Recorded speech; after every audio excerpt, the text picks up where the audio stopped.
Hi guys, ayun, nag-unboxing tayo ng Astron Maxit 2 ceramic stove. Ano? So, bago po ito dito sa amin. Ayun o, yung may pakana niyan si Coco Martin Maganda daw ito sa kitchen, siya yung model. Let's try. Sabi po dito, infrared, 40% LPG savings, fast heating time, less LPG use. Kaya, sige, masubukan natin. So, ngayon po, magsasalang kami ng, yan siya, yan. So, magsasalang kami ng mga isang salop na bigas.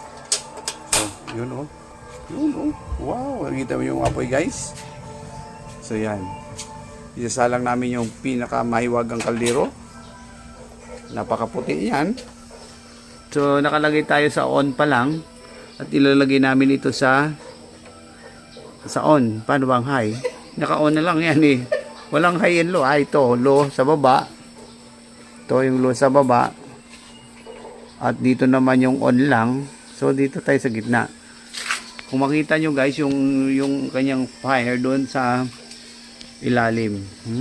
At titingnan natin habang nakasalang, nakangiti ito si si Coco Martin. Tingnan natin kung gaano siya kalakas magluto ng ng kanin. So, ayan guys. So, mamaya tingnan natin. So, yung po madali lang po siya i-fix. Kukunik lang siya. But mayroon kang existing na LPG. Nilipat lang namin yung amin dati. So, yun guys. So, pagpasensyahan nyo na, napaka-antik na nito kasi gagamit namin sa camp. Ayan. So, yun, nagre-red yung kanyang, sa ilalim. Kanyang fire. At I think, parang, ang bilis siyang uminit. Sige, tingnan natin guys, Orasan natin at balikan natin mamaya. See you. God bless.